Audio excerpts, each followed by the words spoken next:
Welcome. आप देख रहे हैं ख्याल आपका और मैं हूं आपके साथ गुंजन मित्तल। हम नए साल में कदम रख चुके हैं और हम नए साल के साथ साथ कोई ना कोई न्यू ईयर रेजोल्यूशन लेते हैं, चाहे उसे पूरा करें या ना करें। लेकिन हम चाहते हैं कि एक रेजोल्यूशन आप अपनी सेहत के लिए भी लें और उसका पूरा ख्याल रखें, क्योंकि हम सब जानते हैं कि स्वास्थ्य ही इंसान की सबसे बड़ी पूंजी है। हमारे आसपास कई लोग पास्ट और फ्यूचर को अपने ऊपर इतना ज़्यादा हावी रखते हैं कि प्रेजेंट में जीना बिल्कुल ही भूल जाते हैं। इससे ना ही उस पल को पूरी तरह जी पाते और ना ही अपना 100% फोकस कर पाते हैं। इसलिए हमारी लाइफ में माइंडफुलनेस का होना बेहद ज़रूरी है। किसी ने कहा है कि वर्तमान में जीना भी एक कला है, ताकि हम पास्ट और फ्यूचर की परवाह किए बिना प्रेजेंट को भरपूर जी सकें और अपना 100% दे सकें। आज इसी विषय पर बात करने के लिए हमारे साथ जुड़ी हैं senior psychiatrist doctor Ruhi Satija. Doctor Ruhi, आपका बहुत बहुत स्वागत है हमारे शो में। रूही, आपसे मेरा सबसे पहला सवाल कि माइंडफुलनेस क्या है और प्रेजेंट में कैसे जिया जाए। माइंडफुलनेस एक प्रैक्टिस है जो यूजिंग डिफरेंट टेक्निक्स हम अपने अटेंशन को, अपनी कॉन्शियसनेस को प्रेजेंट मोमेंट में लेके आते हैं। जैसे आप नोटिस करेंगे पूरा दिन निकल जाता है, या तो हम अपने किसी पुरानी बातों में ध्यान लगाकर रखते हैं, हमारे पास रिग्रेट्स होते हैं, रिसेंटमेंट्स होती हैं, कुछ बातें हैं जो हमें परेशान करती रहती हैं, हम उनमें उलझे रहते हैं, या फिर हमारी फ्यूचर की जो वरीज हैं, हमारा ध्यान हर टाइम उन चीजों में लगा रहता है। And this is an automatic mode. हमारा जो दिमाग है हमारे कंट्रोल से बाहर है, एक ऑटो पायलट मोड पे बस चलते जा रहा है, क्योंकि उसका काम है कि उसने कुछ ना कुछ सोचना है। लेकिन इससे ओवर थिंकिंग होती है, अनप्रोडक्टिव थिंकिंग होती है, हम कुछ काम नहीं कर रहे हैं, कुछ सोल्यूशंस नहीं निकाल रहे हैं, सिर्फ हमारे इमोशंस नेगेटिव होते जाते हैं। तो माइंडफुलनेस एक ब्यूटीफुल प्रैक्टिस है अपनी अटेंशन को प्रेजेंट मोमेंट में लाने का, क्योंकि प्रेजेंट में या तो हम उस चीज का कोई समाधान ढूंढेंगे या फिर हम खुश रहेंगे, हम परेशान नहीं होंगे। जी, और ये हम पे भी निर्भर करता है कि आप अपनी एनर्जी को कहाँ वेस्ट करें, कहाँ यूटिलाइज करें बेसिकली। जी बिल्कुल, एंड वही डिफाइन करता है कि हमारी लाइफ अल्टीमेटली कैसे होने वाली है। जी, कई लोग पास्ट और फ्यूचर को सोचकर काफ़ी चिंतित रहते हैं, खासकर हमारे घर की जो महिलाएं हैं। तो इसके क्या नुकसान हैं? जी देखिए, आपने महिलाएं मेंशन किया तो उसका रीजन मैं ये भी दूंगी, क्योंकि उनके पास में कुछ ज्यादा प्रोडक्टिव सोचने के लिए नहीं है। अगर हम हाउसवाइफ्स की बात करें, उनके पास काम बहुत रहता है, लेकिन उसके लिए शायद एक्टिव अटेंशन की जरूरत नहीं है। फिक्स काम है जो मालूम है इसी तरह से होंगे, और आपका दिमाग, अगर आप सोचेंगे भी नहीं तब भी वो कर लेते हैं। अगर खाना बनाना है तो उन्हें सोचने की जरूरत नहीं है उसमें क्या करना है, बिना ध्यान के ही वो ये सब कर पाते हैं। लेकिन ओवरऑल कोई भी इंसान जो है जिसको इस तरह की आदत है कि वो पुरानी बातों में उलझा रहेगा या फ्यूचर वरीज में जाता रहेगा, अब इसे हमें डिफरेंशिएट भी करना है। फॉर एग्जांपल, अगर किसी को एक्चुअल मेंटल हेल्थ इशू है जिसमें एंजाइटी या डिप्रेशन है, तो ये उनके बस की बाहर की बात है। ये एक सिम्टम है जिसको हम रूमिनेशन बोलते हैं या फिर एंजाइटी बोलते हैं। रूमिनेशन मतलब पुरानी बातों का बार बार दिमाग में आते रहना और हमें परेशान करते रहना। एंजाइटी का मतलब है फ्यूचर की वरीज या फिर कुछ बातें जो गलत हुई हैं उनको सोच के हमें डर लगता रहता है। तो अगर आपको डिसऑर्डर है तब शायद आप इसे कुछ हद तक कंट्रोल नहीं कर पाएंगे। लेकिन आम जनता में भी ये देखा जाता है कि हमारा एटीट्यूड है, क्योंकि लाइक आई सेड, हम अपने दिमाग को जब तक कॉन्शियस नहीं बनाएंगे, हम अपने कंट्रोल में नहीं लाएंगे, हमारा दिमाग हमें कंट्रोल करता रहेगा।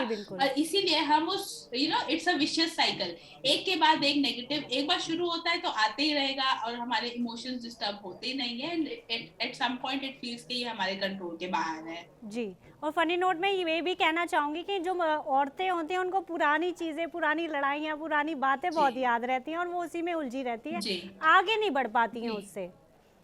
जी, बहुत कॉमनली एक पेशेंट आके मुझे कभी बोलते हैं कि 10 साल पहले कुछ हुआ, उन्होंने मुझे ऐसा कहा। मैंने बोला 10 साल पहले भी आप परेशान थे, आज भी आप परेशान हो। उन्होंने जो करना था वो 10 साल पहले करके चले गए। You are still paying for it. किसी और ने गलती करी लेकिन परेशान आप हो रहे हैं, पनिश आप खुद को कर रहे हैं, तो उसका क्या फायदा है। जी, तो मेरे हमारे दर्शकों को आप समझाइए कि माइंडफुलनेस के क्या फायदे और क्या मेडिटेशन इसमें हमारी सहायक है, कुछ मदद कर सकती है।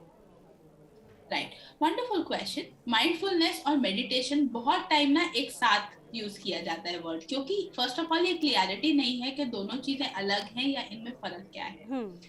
माइंडफुलनेस एक सिंपल प्रैक्टिस है, हम टेक्निक्स के बारे में बात करेंगे जिससे हम अटेंशन, मैंने कहा, प्रेजेंट मोमेंट में लेके आते हैं। लेकिन मेडिटेशन जो है वो एक बहुत ज्यादा इलेबोरेट कॉन्सेप्ट है जिसके अंदर हम माइंडफुलनेस यूज करते हैं। Mindfulness is a part of meditation, लेकिन अल्टीमेटली मेडिटेशन में हम डीप जाते हैं अपने थॉट्स के अंदर। इनिशियली ऑफ कोर्स हम स्टार्ट इसी से करते हैं कि हम उन थॉट्स से उलझे नहीं, हम इमोशन प्रोड्यूस ना करें, but meditation is a way of connecting to self. हमें समझ आता है कि हम कैसे हैं, हम असली में कैसे हैं, अपार्ट फ्रॉम जो कंडीशनिंग हमारी हुई है, जो हमने इधर उधर से सीख कर हम जो बन जाते हैं, वो सब अगर हम लेयर्स अपनी हटा दें तो इंटरनली हमारा कोर क्या है, हमारे बिलीव्स क्या है, मेडिटेशन हमें वो जानने में हेल्प करता है। जी Whereas mindfulness is the first step of meditation. Mindfulness सिर्फ हमें बाकी चीजों से, जैसे अगर हमें बहुत ज्यादा भीड़ में एक इंसान को ढूंढना है तो हम सबसे ध्यान हटा के उस एक इंसान पर फोकस करते हैं, राइट? जी माइंडफुलनेस उसी तरह से है, हमारे हजारों थॉट्स दिन में दिमाग में चल रहे हैं, हम उनसे ध्यान हटा के एक पॉइंट पर अपना फोकस लेकर आते हैं, जिसके ऑफकोर्स भी बहुत सारे बेनिफिट्स भी हैं। आपकी कंसंट्रेशन बढ़ती है, आपके इमोशंस आपके कंट्रोल में आते हैं। जैसे आपने बोला, पुरानी बातें अगर हम सोचते रहते हैं, हम दुखी होते रहते हैं, जिससे ऑफकोर्स डिप्रेशन के चांसेस बढ़ जाते हैं। हाँ, वो सब भी अपने कंट्रोल में ला सकते हैं। और हमारी परफॉर्मेंस भी सुधरती है। जिस तरह से अर्जुन ने अपना पूरा फोकस किया था वो मछली की आँख में तीर चलाने के लिए, उन्होंने इधर जी उधर नहीं देखा, ना इधर उधर सोचा, तो सर हमारी परफॉर्मेंस पे भी बहुत फ़र्क पड़ता है।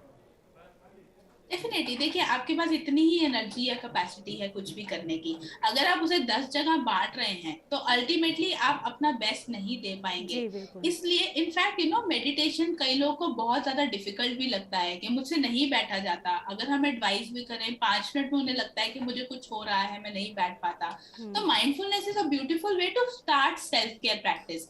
ये सिर्फ ये नहीं है कि आपने टेक्निक कर ली, आपकी प्रोडक्टिविटी बढ़ गई। ओवरऑल भी अगर आप दुखी नहीं है, परेशान नहीं है, आपकी एनर्जी ड्रेन नहीं हो रही, आपकी ओवरऑल लाइफ की क्वालिटी बहुत ज्यादा इंप्रूव हो जाती है। जी तो जी ये सिर्फ एक एक एस्पेक्ट में हेल्प नहीं करता है, ये ओवरऑल आपकी लाइफ क्वालिटी को बहुत इंप्रूव करता है। जी, अगला मेरा सवाल भी यही है कि माइंडफुलनेस क्यों ज़रूरी है हमारी लाइफ में, और ये हमारी क्वालिटी ऑफ राइट लाइफ कैसे सुधारती है?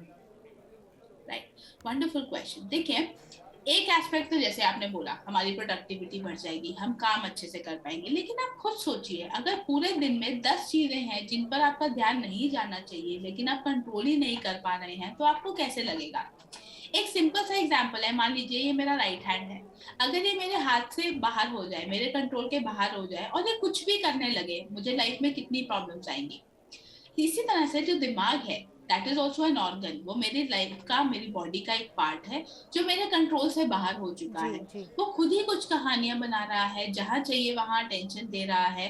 तो जहां पर मुझे जरूरी है मैं वहां पर अटेंशन पे नहीं कर पा रही हूँ, चाहे वो मेरा काम है, चाहे मेरी फैमिली है।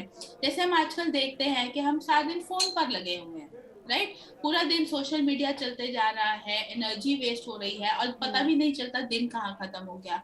हम ड्राइव करने जा रहे हैं, काम पर जाते हैं, हम माइंडलेसली ड्राइव कर रहे हैं, हमें मालूम भी नहीं कि हम डेस्टिनेशन पर कहाँ पहुंच गए। But in that moment we forgot how to live, right? हमारी लाइफ कहाँ गई? पूरा दिन एक मशीन जैसे हम सुबह से रात तक काम करते गए, दिन निकल गया हमें और पता भी नहीं चला कि दिन कहाँ गया। तो इन चीजों में माइंडफुलनेस जब आपकी अटेंशन प्रेजेंट मोमेंट में लेके आता है, ऑफ कोर्स आपकी लाइफ क्वालिटी बढ़ती है, प्रोडक्टिविटी बढ़ती है, कंसंट्रेशन बढ़ती है, आप शांत होते हैं, आपका मन अच्छा रहता है, आपको नींद अच्छी आती है। माइंडफुल ईटिंग एक टेक्निक है जिससे आप खाना ज्यादा खाते हैं, और ये दिखाया गया है, साइंटिफिकली प्रूवन है कि अगर आप माइंडफुल ईटिंग करते हैं, आपको सेम खाना खाकर भी वेट गेन उतना नहीं होता है। So it is a multi fold aspect, एक चीज में नहीं, ये हर एरिया में आपकी लाइफ इंप्रूव करती है। बट अल्टीमेटली हम सिर्फ ये कर रहे हैं कि अपने आप खुद डिसाइड कर रहे हैं कि मेरा दिमाग इस चीज पर फोकस करेगा जिस पर मेरा मन है, इंस्टेड ऑफ वो सब चीजें जिनसे मेरा कोई शायद वास्ता नहीं है, जी या हो भी इन चीजों के बारे में मैं कुछ कर नहीं सकता। एक चीज जो 10 साल पहले हुई थी उसके बारे में सोचकर या कुछ कर कर भी अगर मुझे नहीं मिल रहा है, हमें ये डिसीजन लेना है कि अब हम उसी चीज में फंसे रहें या मूव ऑन करके अपनी लाइफ जिए। ओके डॉक्टर, हम बच्चों में कैसे ये आदत डेवलप कर सकते हैं? Right, wonderful question. क्योंकि बच्चों को सबसे ज्यादा मुश्किल है कंट्रोल करना, और अगर हम उन्हें बोलेंगे कि जाके बेटा 5 मिनट कोने में बैठ जाओ, they will not do it. हमें उसे इंटरेस्टिंग बनाना है। एक बहुत ब्यूटीफुल टेक्निक है, उसे हम बोलते हैं ड्रैगन ब्रेथ। राइट? जब भी हमें माइंडफुलनेस स्टार्ट करना है, सबसे इजी ये होता है कि हम अपने ब्रेथ पे फोकस करें, लेकिन it is difficult for the kids to do it. तो हम जैसे एक ड्रैगन होता है, राइट, वो सांस अंदर लेता है और मुंह से आग निकालता है, तो हम बच्चों को यही बोलते हैं कि आप जोर से सांस लीजिए और जैसे ड्रैगन आग निकाल रहा है मुंह से, उस तरह से फोर्सफुल एक्सहेलेशन करिए। बेसिकली इनहेलेशन जो हम सांस अंदर ले रहे हैं उसकी ड्यूरेशन कम होनी चाहिए, एक्सहेलेशन जो हम सांस बाहर निकाल रहे हैं उसकी उससे एटलीस्ट डबल होनी चाहिए, 1:2 ब्रेथ। तो जब बच्चे उस तरह से करते हैं, एक तो ऑफ कोर्स उन्हें मजा आता है ये करने में, सेकेंड चीज इमोशनल रेगुलेशन में बहुत मिलती है, हेल्प मिलती है। आजकल हम देखते हैं कि बच्चों के अंदर बिहेवियर चेंजेस बहुत आ रहे हैं, गुस्सा बहुत बढ़ गया है, अग्रेशन, बिहेवियर इश्यूज आ रहे हैं। तो जब हम उन्हें इस तरह की टेक्निक सिखाते हैं, जब वो अपने सांस पर फोकस करते हैं, जो वो इम्पल्स आता है कि हमें बुरी तरह से रिएक्ट करना है या चिल्लाना है किसी पर, वो कंट्रोल में आ जाता है। तो इन बच्चों के अंदर भी इस तरह के टेक्निक्स हम यूज कर सकते हैं ताकि वो शांत रहें और अपने इमोशंस को खुद कंट्रोल कर सकें। जी डॉक्टर, मुझे ये भी बताइए इससे हमारी मेंटल हेल्थ पर कैसे पॉजिटिव असर पड़ता है? राइट, सो जब मैं मेंटल हेल्थ की बात करूंगी, कोई भी कॉमन मेंटल हेल्थ इश्यू लीजिए, जैसे एंजाइटी है या डिप्रेशन है, not just this, even if you go up to psychotic illnesses जैसे मेनिया है, स्किज़ोफ्रेनिया है, ये देखा गया है कि incorporating mindfulness practices in that, वो भी आपकी कॉग्निशन में बहुत हेल्प करता है। कॉग्निशन मतलब आपकी थिंकिंग कैपेसिटी, आपकी एंजाइटी, स्ट्रेस लेवल बिल्कुल कम हो जाता है। इनफैक्ट अगर मेरे पास पेशेंट आता है, चाहे वो काउंसलिंग नहीं भी करवा रहे, मैं उन्हें दवाइयों के साथ में कुछ ना कुछ माइंडफुलनेस टेक्निक जरूर सिखाती हूँ ताकि वो अपने आप डेली लाइफ में वो करना शुरू करें, जिससे उनका, ऑफ कोर्स मेडिसिन अपना काम करेगी, काउंसलिंग अपना काम करेगी, लेकिन आपको खुद को भी ये ख्याल रखना है कि वो जो एंजाइटी प्रोवोकिंग थॉट्स हैं आप उन्हें कंट्रोल में लेकर आए। तो जब आप माइंडफुलनेस टेक्निक्स करते हैं, आप अपने स्ट्रेस हार्मोन को नेचुरली कम कर रहे हैं, जिसकी वजह से आपकी स्ट्रेस, एंजाइटी, डिप्रेशन सबका लेवल धीरे धीरे कम होने लगता है। ओके डॉक्टर, मुझे ये भी बताइए कि फिजिकली कैसे बेनिफिट करेगी हमें? देखिए, माइंड बॉडी कनेक्शन, राइट, हमारा जो माइंड है वो बॉडी से बहुत ज्यादा कनेक्टेड है and the body is connected with the mind as well. जब आप स्ट्रेस्ड हैं, उसका मतलब सिर्फ ये नहीं है कि आपको मेंटली एंजाइटी हो रही है। स्ट्रेस डायरेक्टली रिलेटेड है बहुत सारी फिजिकल इलनेसेस से, जैसे बीपी की प्रॉब्लम, हार्ट प्रॉब्लम्स, इवन हम देखते हैं कि स्ट्रोक जो होता है, जो लकवा मार जाता है, इस तरह की बीमारियों के साथ भी स्ट्रेस डायरेक्टली कनेक्टेड है। Diabetes, hypertension, all of this are directly related to stress. तो जब आप माइंडफुलनेस प्रैक्टिस करते हैं और अपना स्ट्रेस लेवल कम कर लेते हैं, ऑफ कोर्स आपकी फिजिकल बॉडी भी चेंज होने लगती है। माइंडफुलनेस ईटिंग मैंने मेंशन किया, उससे आप वेट कंट्रोल कर सकते हैं, क्योंकि अगर आप देखें बहुत सारे ईटिंग डिसऑर्डर्स के हमें पेशेंट मिलते हैं, या फिर हम देखते हैं कि हम इमोशनल ईटिंग करते हैं, हमें इतना पोर्शन खाना था लेकिन हम टीवी देखते देखते एक्स्ट्रा 2-3 बाइट खा जाते हैं, मीठा बहुत ज्यादा खा जाते हैं, इसकी वजह से हमारा वेट गेन होते जाता है। एंड इनफैक्ट बहुत लोग मेरे पास जो आते हैं डाइटिंग करते हैं, बहुत सारा ट्रायल करते हैं, लेकिन फिर भी वेट कम नहीं होता है, then they come to me कि क्या प्रॉब्लम है कि मैं मेंटेन नहीं कर पा रहा। तब हम mindfulness, mindful eating, mindful drinking incorporate करते हैं, जिससे आप डिस्ट्रैक्शन फ्री लिटरली फोकस करके खाने पर और पीने पर ध्यान देते हैं, जिससे आप एक तो कम खाते हैं, जितना जरूरी है उतना खाते हैं, एंड ऑल्सो आपकी स्पीड कम होती है खाने की। जैसे हम बोलते हैं कि एक बाइट हमने मुंह में लिया तो 20 बार चबाकर अंदर डालना चाहिए, हु डज दैट, हम सीधा गल्प करते हैं खाना, राइट। तो माइंडफुल ईटिंग जो है वो प्रैक्टिस ही इसी तरह से है कि हम एक पार्ट पर फोकस करके धीरे धीरे अपनी सेंसेस सारी यूज करके धीरे धीरे खाना खाएं, जिसकी वजह से वो डाइजेस्ट भी बेटर होता है। हम अनवांटेड खाना नहीं खाते हैं क्योंकि हमें फील होना शुरू हो जाता है कि दिस इज नॉट हेल्पफुल और this is not reacting very badly to our body, जिसकी वजह से आपका वेट कंट्रोल भी बहुत हद तक शुरू होता है। And even if you are doing a diet parallelly, ये आपको हेल्प करता है कि आपकी डाइटिंग को कंसिस्टेंट रखने के लिए, नॉर्मल रखने के लिए भी ये आपको हेल्प करता है। ओके डॉक्टर रूही, मैं आपसे नए साल पर वो टेक्निक्स जानना चाहूँगी जिससे हमारी डेली लाइफ सुधर सके और हमारी डेली लाइफ में टेक्निक्स यूजफुल रहें। राइट, देखिए, अगर हमें माइंडफुलनेस को अपनी लाइफ का हिस्सा बनाना है, डायरेक्टली बड़ी टेक्निक्स पर ना जाने के बजाय मैं ये एडवाइस करूंगी कि हम छोटी टेक्निक से स्टार्ट करें, right. For example, mindful breathing, as simple as आप अपने फोन में 3 अलार्म लगाइए 3-4 घंटे के गैप पर, वो जब भी अलार्म बजता है आप एक कोने में जाइए, एक जगह डिसाइड कर लीजिए कि मैं यहाँ पर अपनी माइंडफुल प्रैक्टिस करूंगा। एंड माइंड यू, ये सिर्फ घर पर नहीं कर सकते हैं, ये आप अपने काम पर भी कर सकते हैं। सिंपली एक कोने में बैठिए जहां पर आपको 1-2 मिनट के लिए कोई डिस्टर्ब नहीं करेगा और अपनी ब्रेथ पे फोकस करिए।